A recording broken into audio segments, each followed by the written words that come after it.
Voilà, aujourd'hui nous allons continuer sur notre étude de Galates. Donc, Galates, chapitre 3, versets 23 à 29. Donc, Galates 3, 23 à 29. Notre thème aujourd'hui sera l'héritage des biens promis. Alors, quels sont ces héritages des biens promis de Dieu? Nous allons voir à partir du verset 23, qui dit: avant que la foi vienne, nous étions prisonniers sous la garde de la loi en vue de la foi qui devait être révélée. Ainsi, la loi a été guide chargée de nous conduire à Christ pour que nous soyons déclarés justes sur la base de la foi. Depuis que la foi est venue, nous ne sommes plus soumis à ce guide. Vous êtes tous fils de Dieu par la foi en Jésus-Christ. En effet, vous tous qui avez été baptisés en Christ, vous êtes revêtus de Christ. Il n'y a plus ni juif, ni non-juif, il n'y a plus esclave, ni libre, il n'y a plus ni homme, ni femme, car vous êtes tous en Jésus-Christ. Si vous appartenez à Jésus-Christ, vous êtes donc la descendance d'Abraham et vous êtes des héritiers conformément à la promesse. Donc, voilà la promesse de Dieu. Aujourd'hui, nous allons voir, comme je disais, l'héritage des biens promis de Dieu. Il s'agit de parler de la foi chrétienne, inaugurée par la mort et la résurrection de Christ. Ce qui veut dire qu'il n'y a plus de femmes, il n'y a plus d'hommes, il n'y a plus de juifs, ni de non-juifs, esclaves et autres. Parce que nous sommes tous en Christ. La Bible est claire là-dessus. Nous sommes tous unis dans le Christ. Donc il n'y a pas de la femme dans ceci, l'homme dans cela, non, il n'y a plus tout ça. Il y a que nous sommes unis dans le Christ. Nous formons le corps de Christ. Et pour avoir la tête du corps, c'est le Christ lui-même. L'évangile de la Pentecôte a été enfermé sous la garde de la loi, comme une prison entourée de clôtures sous le règne de la loi. Mais la foi vient pour notre salut, être dans la gloire et la délivrance de l'esclavage de la loi par l'annonce de l'Évangile. Ce qui veut dire que bien souvent les gens sont enfermés sous le règne de la loi. C'est-à-dire qu'on se fait une loi nous-mêmes. Donc, ce que l'on fait là, c'est pas bon. Ce que tu fais là, c'est pas bon. Tu fais une loi toi-même. Jusqu'au jour où tu entends l'annonce de l'Évangile, et puis tu te dis, la femme ainsi que l'homme sont égaux dans le Christ. Pourquoi? Parce que tu as suivi le baptême de Christ, et cela veut dire que tu deviens l'union dans le Christ. La loi est vue comme tuteur. C'est un guide qui donne des leçons sur la sainteté de Dieu. Donc, si tu veux connaître la sainteté de Dieu, il faut connaître sa loi. Quels sont les adultères? Quels sont ceux qui répudient? Quels sont ceux qui font des choses qui sont contre Dieu, sont marqués dans la loi? Le péché de l'homme, c'est la connaissance de la rédemption. Si on vit dans le péché, il faut connaître la rédemption. La rédemption, c'est la repentance. La repentance, c'est savoir que quelqu'un a payé le prix pour te racheter. La repentance, c'est le rachat le plus grand que Christ a fait, afin que nous soyons pardonnés sur la terre et que nous puissions aussi être pardonnés dans les cieux. La rédemption, c'est aussi, nous sommes corrigés pour mener une vie saine dans le Christ. Paul le dit dans 1 Corinthiens 4,15. Car quand vous auriez 10 000 maîtres en Christ, vous n'avez cependant pas plusieurs pères, puisque c'est moi qui vous ai engendré en Jésus-Christ par l'Évangile. Qu'est-ce que Paul voulait dire par là? Paul voulait dire, vous avez été engendrés par des personnes qui vous ont annoncé l'Évangile, mais qui vous a dit qu'il y a un seul unique maître, hors des 1000 qui vous ont annoncé l'Évangile. Le seul unique, c'est le Christ. Le seul unique Père que nous avons, c'est Dieu lui-même. Donc, ceux qui se nomment les grands-pères de la sainteté, tout ce qui s'ensuit, sont des faux. Parce que le seul unique, c'est Christ. Parce que vous entendez, vous avez reçu l'évangile de Jésus-Christ. Le mot pour nous conduire ne sont pas dans le texte original, mais faire comprendre jusqu'à la venue de Christ. C'est-à-dire que nous devons être prêts, bien aimés, dans le retour de Christ. Nous ne sommes plus dans l'ère messianique, nous ne sommes plus dans l'ère du pentecôtiste, nous sommes dans l'ère maintenant que l'on appelle eschatologique. Est-ce que l'Église est prête pour le retour de Christ? Aujourd'hui, les églises ne cherchent qu'une seule chose: de l'argent, de l'argent, de l'argent. Mais quand avez-vous l'idée de vous dire, il serait temps qu'on se prépare pour le retour de Christ? Se préparer pour le retour de Christ, ça veut dire, est-ce que les mariés sont prêts pour se marier? Est-ce que la famille est prête pour accueillir le maître dans la maison? Est-ce que nous sommes prêts à accueillir Jésus-Christ? Oui, nous l'avons reçu par la foi. La foi intervient miraculeusement, moralement, dans la persévérance. La justification par la foi a été promise en Christ lui seul.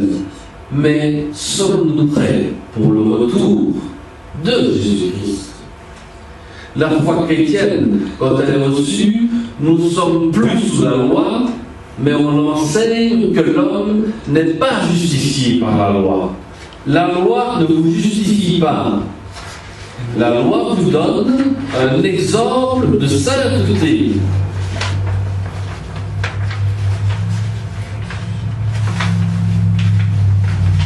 Ce qui veut dire que nous sommes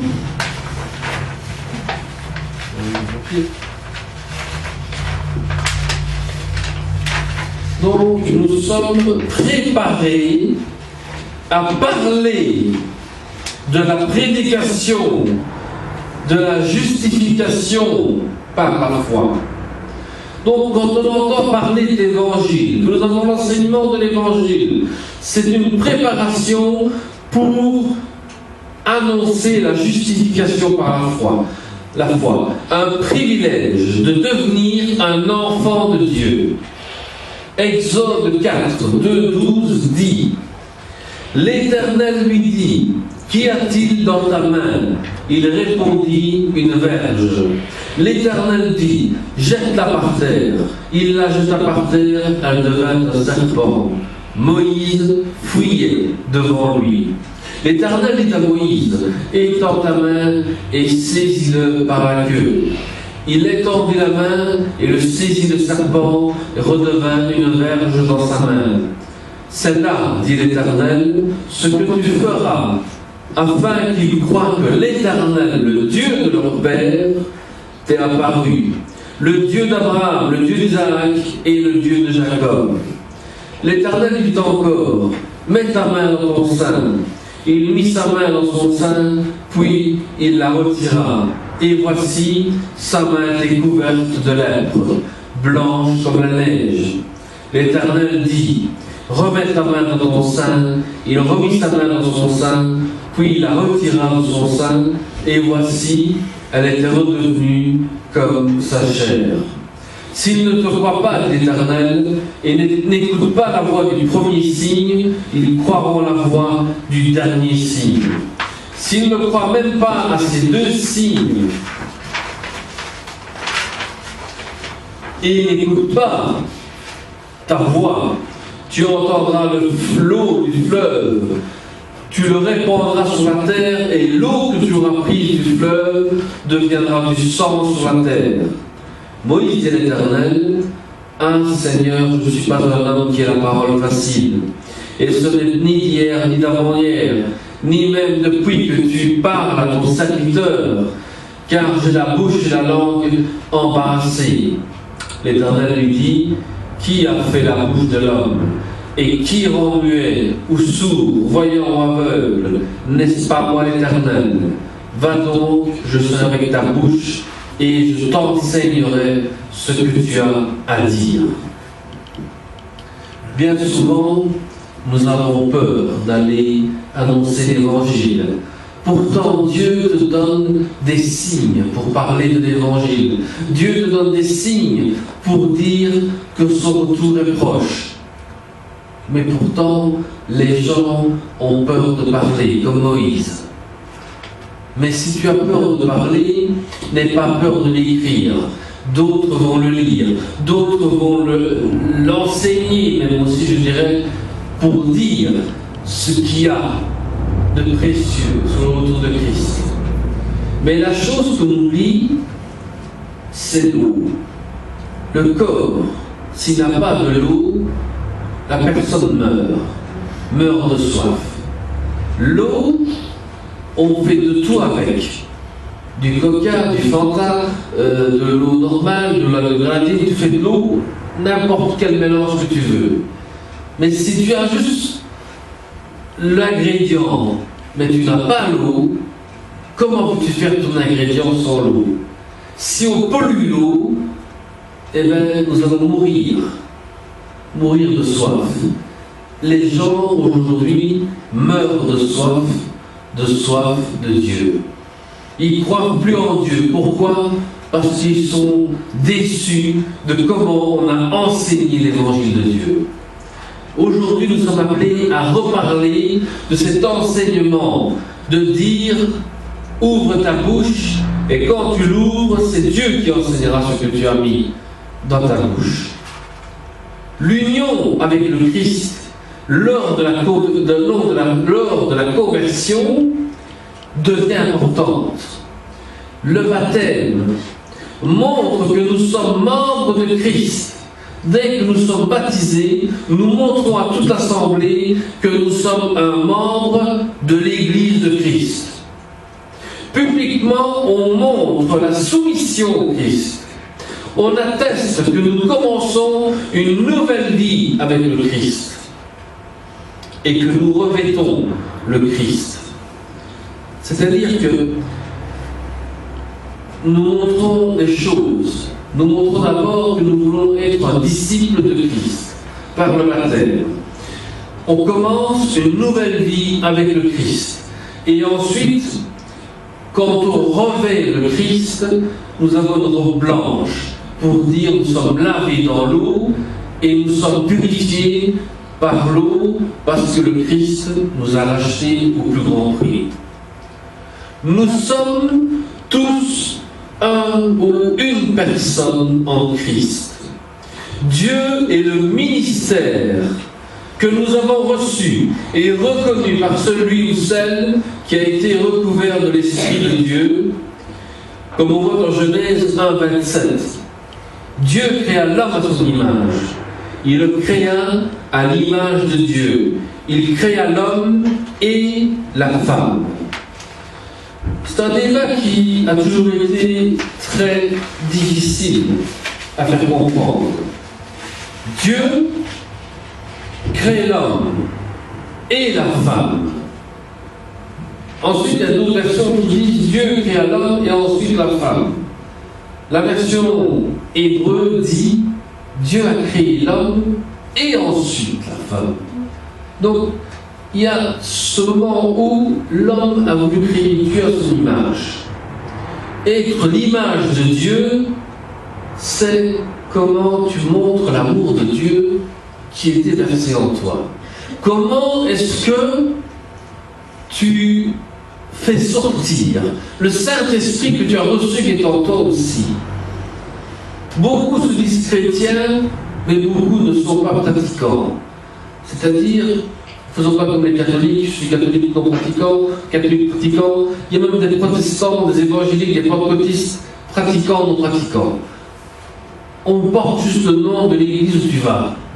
Mais si tu montres l'image de Dieu dans laquelle que tu es, c'est là que tu montres que toi et ta femme, vous êtes l'image de Dieu. Ce qui veut dire que Dieu t'a créé, a créé ta femme, vous êtes unis, ce qui fait, vous faites l'image de Dieu. Vous représentez l'Église de Dieu en montrant l'image de Dieu, en ayant la foi en Jésus-Christ. Et dès que vous avez la foi, vous n'êtes plus soumis à la loi, mais vous êtes soumis à la foi de Dieu, à la croyance de Dieu. Je suis soumis à Dieu, je suis soumis à son autorité. C'est pour cela que je suis en train de commencer un nouvel ouvrage, mon troisième livre commence à être en route. C'est le titre « Comment est-ce que tu vis ton Église ?» C'est-à-dire que, que fais-tu dans l'Église? Que veux-tu faire dans l'Église?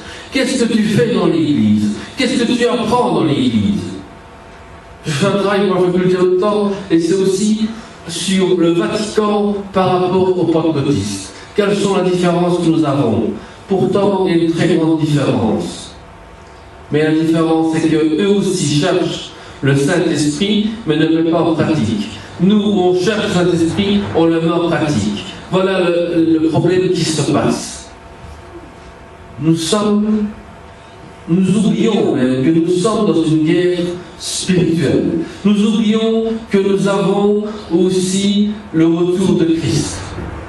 Nous ne sommes pas soumis à l'autorité papale, comme on dit, mais nous sommes soumis à l'autorité de Dieu. L'œuvre de Dieu, c'est de créer l'homme à son image. Bien souvent, quand on entend l'homme à son image, plusieurs pasteurs ou même serviteurs de Dieu veulent se montrer qu'ils sont l'image de Dieu. Par des habits, par des choses. Non. Tu es l'image de Dieu au moment où tu montres l'amour, la patience et tout ce qui suit dans l'image de Dieu. Sa ressemblance. L'expression n'explique pas la ressemblance physique. Dieu place l'homme et la femme sur la terre comme représentant à la ressemblance de Dieu. Nous sommes des représentants de Dieu. Nous sommes là pour montrer et parler de Dieu en tant que représentants. L'homme a une âme, un esprit, un corps. Dieu a donné à l'homme l'intelligence, un sens moral et avoir aussi une capacité de communiquer, savoir adorer et communiquer avec Dieu. L'importance de la prière, qu'elle soit longue, qu'elle soit courte, l'importance est de comment est-ce que tu sais adorer et communier avec Dieu. C'est-à-dire comment est-ce que tu parles avec Dieu. Tu parles en silence, tu parles à voix haute. Est-ce qu'il faut qu'on te demande pour parler avec Dieu? C'est à toi de voir comment tu es en communion avec Dieu. La prière peut me durer 1 heure, 2 heures, 3 heures, 10 minutes, 5 minutes. Elle peut durer le temps qu'il faut. Mais ce qu'il y a, il faut la communication et l'adoration avec Dieu. Est-ce que tu adores ton Dieu? Ou adores-tu autre chose que ton Dieu? Est-ce que tu communiques avec ton Dieu? Ou tu communiques avec quelqu'un d'autre qui doit communiquer avec Dieu pour toi? Faire l'homme à son image est l'origine d'une théorie de l'évolution. C'est de là que les scientifiques ont commencé à dire l'homme descend du singe. Donc, nous ne sommes pas une descendance du singe, nous sommes une descendance divine. Dieu nous a créés à travers la poussière. Et quand vous voyez un mort, le mort se décompose et le squelette, après des années, devient la poussière. Parce que nous sommes nés de la poussière et on retournera en poussière de la terre. Même si on va t'incinérer, tu ressortiras encore comme de la poussière. Tu n'es que de la poussière. Mais ton âme et ton esprit est guidé par l'autorité de Dieu. Dieu a dit à l'homme de diriger l'écologie et non devenir égoïste ou négliger les autres. Dieu veut que nous soyons son image. Son image à dire aujourd'hui, je veux et j'insiste à recevoir l'Esprit de Dieu. Aujourd'hui, notre appel n'est pas d'être soumis à la loi, mais d'être et recevoir le Christ dans notre cœur, de 1, et de 2, se préparer pour le retour de Christ. Car nous oublions le retour de Christ. Nous négligeons le retour de Christ. Pas plus tard que hier, ou avant-hier aussi, un homme, depuis 2 jours, n'arrête pas de me prophétiser des choses. Je lui dis, tout ce que tu as appris là, je confirme, c'est vrai. Il me dit, je te vois un docteur en théologie. J'ai dit oui, que je suis master, je ne voudrais pas faire un doctorat en théologie. Il m'a dit, Dieu m'a dit de te dire que ton doctorat, tu vas le faire. J'étais surpris de savoir comment il savait que je voulais faire un doctorat, je n'ai parlé à personne. Il me dit, je sais que des gens vont t'inviter dans d'autres pays. Ils sont en train de mettre de l'argent de côté pour t'inviter à faire des pays étrangers, pour aller annoncer l'évangile. J'ai dit oui, tu as raison. Premier pays où je dois aller, c'est la France. En avril, je dois partir une journée en France pour pouvoir apporter un message de l'évangile. Donc, toute cette prophétie commence à s'accomplir l'une après l'autre. Il me dit, tu as une femme qui te suit dans le ministère. Je dis oui. Il me dit, tu as un de tes enfants qui a reçu une onction pour devenir même pasteur. Je dis oui. Il est en train de nous parler de l'évangile aussi.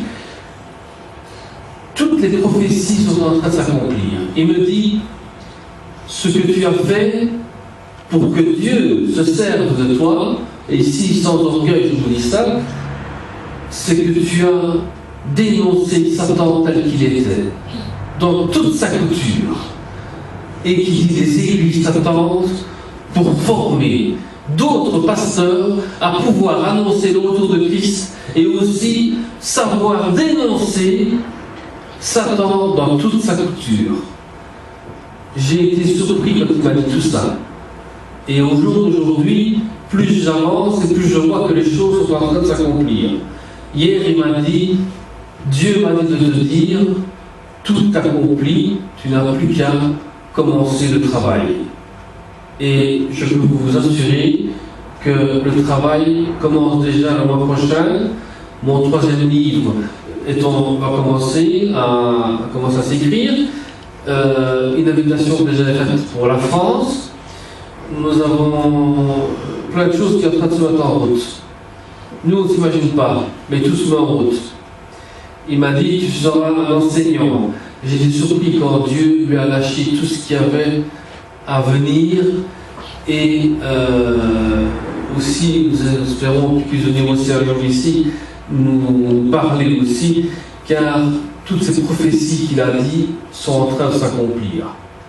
Et il m'a dit, tu as aussi des gens qui se préparent pour faire un culte de prière, d'intercession. C'est-à-dire que toi, tu dois enseigner, mais eux qui font le culte de prière doivent être ton bouclier pour, quand tu partiras, annoncer l'Évangile. Donc, je vous dis vraiment, le retour de Christ est proche. Mais le problème, c'est qu'il n'y a pas assez de personnes formées pour annoncer la parole de Christ. Et c'est pour cela que des fois le Seigneur choisit des gens qui doivent partir sur le terrain, aller annoncer, former des gens pour dire bientôt le Christ va revenir. Mais vous êtes appelés aujourd'hui à entendre et dire préparons-nous pour le retour de Christ. Voilà. Nous allons prier. Et rappelez-vous que Paul, dans les Épîtres aux Galates, parle toujours ne baissez pas les bras dans ce que vous faites dans le ministère. Parce que le diable veut vous démolir, vous démoraliser, mais à vous de prendre la force dans le Saint-Esprit et de dire aujourd'hui, je ne baisserai pas les bras. Nous allons prier. Seigneur notre Dieu, nous te bénissons. Seigneur, je te remercie pour ce que tu fais dans nos vies, pour ce que tu fais pour nous. Aujourd'hui encore, Seigneur, combien de nous avons voulu baisser les bras, découragement et autres. Seigneur, quels que nous soyons, quel que nous faisons, Seigneur, je remets tout entre ta main, car tu es le seul unique qui a ouvert les yeux et dit, faites ces choses en mon nom, même créer l'homme à ton image. Qui aurait cru qu'un jour nous serons créés à ton image? Qui aurait cru qu'un jour chacun de nous devienne un serviteur ou une servante de ton nom? Seigneur, aujourd'hui, je te remets l'assemblée encore entre ta main. Ceux qui sont absents, ceux qui veulent peut-être revenir, qui n'osent pas revenir aussi. Mais pourtant, Seigneur, ils ont besoin de ta parole. Ils ont besoin d'être enseignés. Seigneur, fais de chacun de nous un instrument de valeur, un vase d'honneur en ta présence. Car nous avons besoin de toi, besoin de dire que ton retour est proche. Seigneur, comme dans Galates et dans d'autres textes que nous lisons, nous savons que tu es le Dieu unique, avec lequel il ne faut pas baisser les bras. Mais tel que Moïse a fait, il a levé les bras, a demandé à 2 autres de les tenir pour pouvoir encore prier, pour que le peuple puisse avancer. Seigneur, fais que nous puissions avoir une équipe d'intercession pour ton serviteur, qui puisse partir avec sécurité et bouclier là où il doit aller. Parce que Seigneur, nous avons besoin de toi, besoin de nous dire là où nous devons aller, Là où nous irons marcher, nous marcherons pour détruire l'œuvre du diable, mais pour accomplir l'œuvre de Dieu. Nous mettons tous la main. Dans le nom de Jésus. Amen. Amen. Que Dieu nous bénisse.